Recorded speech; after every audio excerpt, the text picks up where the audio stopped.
A reminder, last year, 2019, his rookie year as a black belt, pan champion, world champion. But this guy, Richar Nogueira from Rodrigo Pinheiro team, a very, very solid featherweight, well known on the sort of the domestic scene, and a very tough guy. Yeah. Advantage there for Nogueira coming up inside the close guard of Matheus Gabriel.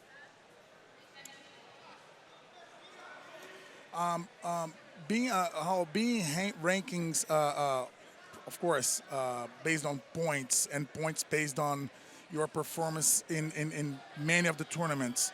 Would you say that usually like you have a lot of cases where the #1 might not be the best in your opinion, right? It happens, yeah, because certain divisions, it's the seeding is based on a number of factors, and if you don't have somebody who's like an active world champion, if you don't have somebody with that credentials, then it goes to who has the most points accumulated in tournaments. Right. So sometimes it's not always the best guy who's the #1 seed. Matheus Gabriel was the #1 seed here in this division, and with good reason, because of course, world champion, pan champion last year, and he's #1 in our rankings. There's no argument that he absolutely deserved to be the #1 guy in the featherweight bracket. That's what I was about to say. I think that Matheus Gabriel is the #1 and the best. Yes, in definitely. in his weight class. Absolutely. And Gabriel, I like seeing this. It's a little different from what we see from him usually. You know, Yeah. he's a very well-rounded, but seeing this kind of more traditional close guard style from him, definitely interesting.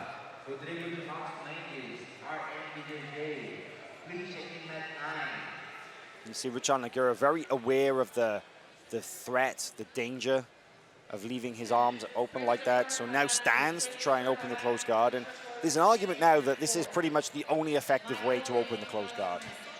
What do you think, Victor? I want to say that. I mean, you have many ways of opening the guard. The thing is, guard players are not playing close guard as they used to. That's what I see, and I miss that. I respect a lot the fighter that knows how to play close guard and not just to stall close guard or keep the guard closed. Yeah. You can see that Matheus Gabriel was kind of looking for the beginnings of a 50-50 armbar. It might still, actually, he has a really good sleeve grip with his right hand, a cross sleeve grip, but now lost the angle. We actually saw this a number of times yesterday in various divisions, a number of 50-50 arm bars. But this De La Riva position right here with that sleeve and collar so strong, goes straight to the omoplata, working on a wrist lock as well. Richar Nogueira does a good job of escaping from it. Advantage for Matheus Gabriel. But it just goes to show that Matheus so dangerous. He is so dangerous. You know, it looked like he was maybe just kind of hanging out in a 50-50. No, he was looking for the armbar. Yeah, it looked like he's hanging out in the De La Riva. No, he wants the omoplata. Always has his intentions. It's incredible.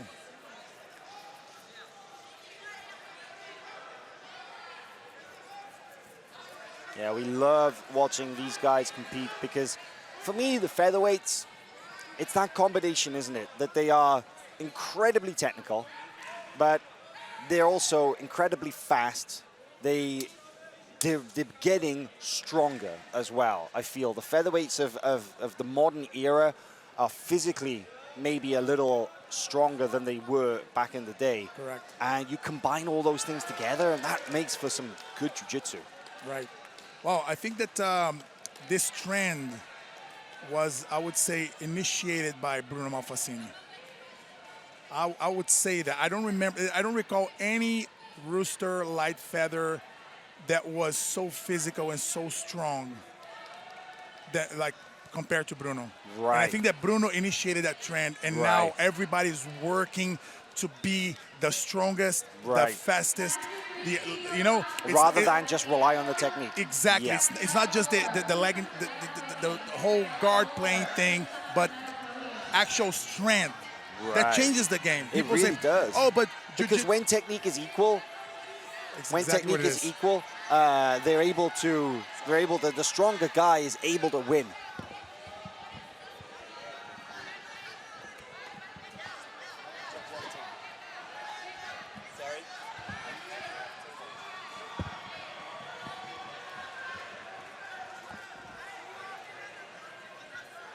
Matheus Gabriel now on top, and as we get the scoreboard updated, it's actually 2 points for Matheus Gabriel.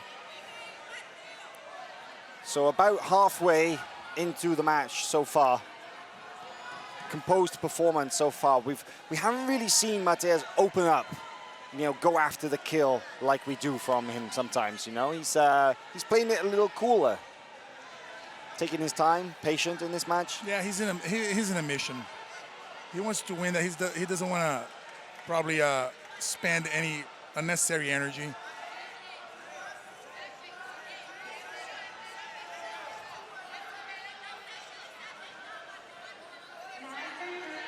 You see, when they usually do the lasso, first thing that the guy on top does is grab something, and Matheus is doing the right thing. He's like has his hand free and trying to go around the leg instead of just grabbing. You know, right? People grab randomly, and he's not doing this. Another match coming up on mat 2, which is really interesting, and I suggest you get the split screen open for that because Sam Nagai is going up against Thiago Macedo over on mat 2. Thiago Macedo that beat Jenny Grippo. Yeah, and Sam Nagai that beat Isaac Duerdline yesterday, the number 2 seed. A little more aggressive here from Richar Nogueira on bottom with his guard. Doesn't want to let Matheus Gabriel set those grips.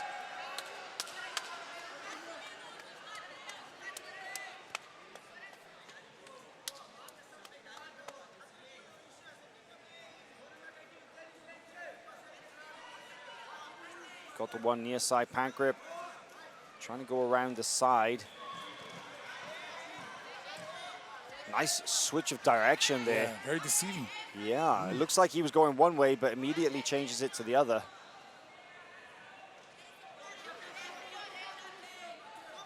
And Matheus is making sure that he doesn't get sucked into the guard. So he's like, if he doesn't have, like, that's something that we train a lot at the gym. If you don't have like 80% of possibility of succeeding in that position, just break the grips, get out, and start over. So if you insist in a 60-40 or 50-50, or sometimes it becomes 40-60 and then you're screwed. So you see, he will break. Oh, he's starting to get sucked into the guard. Oh, there nice guard pass here nice. from Matheus Gabriel. Almost gets to the top position there.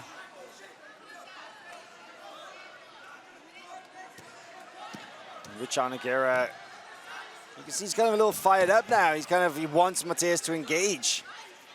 Trying to draw him in, grab hold of a lapel, bring him in. But hey, you know, it's one thing, isn't it, Victor, to kind of just stay there and hope for the guy to engage. Maybe he should come up and he should go after Matheus. 100%. The butt scooting is, I don't like to see that. I don't like to see that. I don't think many people do. I don't think you'll have anybody disagree with you about that. Yeah, but they don't say it.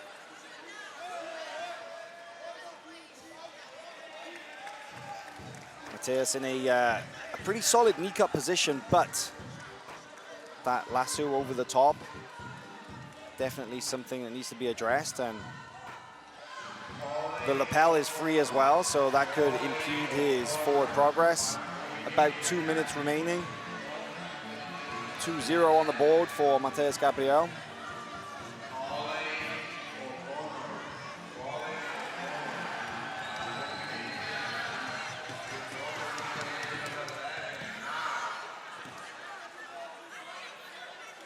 Again now here, good guard passing from Matheus Gabriel, getting a little bit more aggressive. Wow, smart.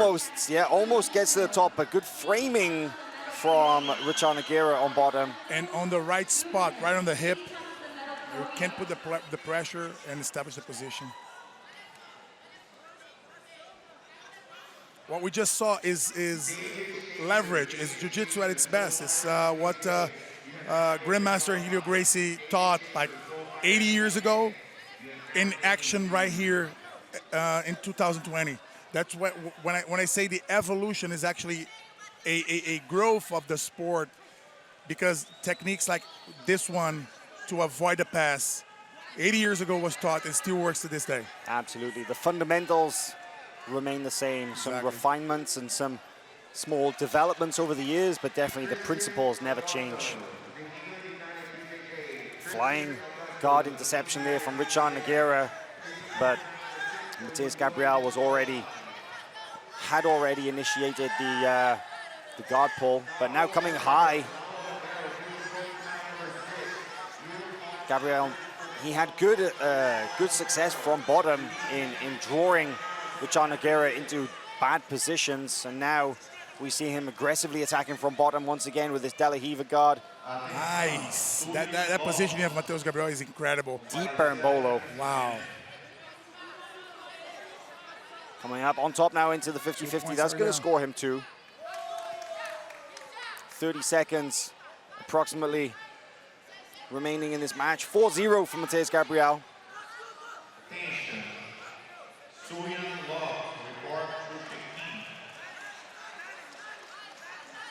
Matheus, I like the way that he kind of makes the angle like that, so it denies Richar Nogueira any kind of position to go for that 50-50 armbar. Concedes the 2 points, but at this point, it's a done deal. Yeah, fighting to the Matheus last Gabriel. second.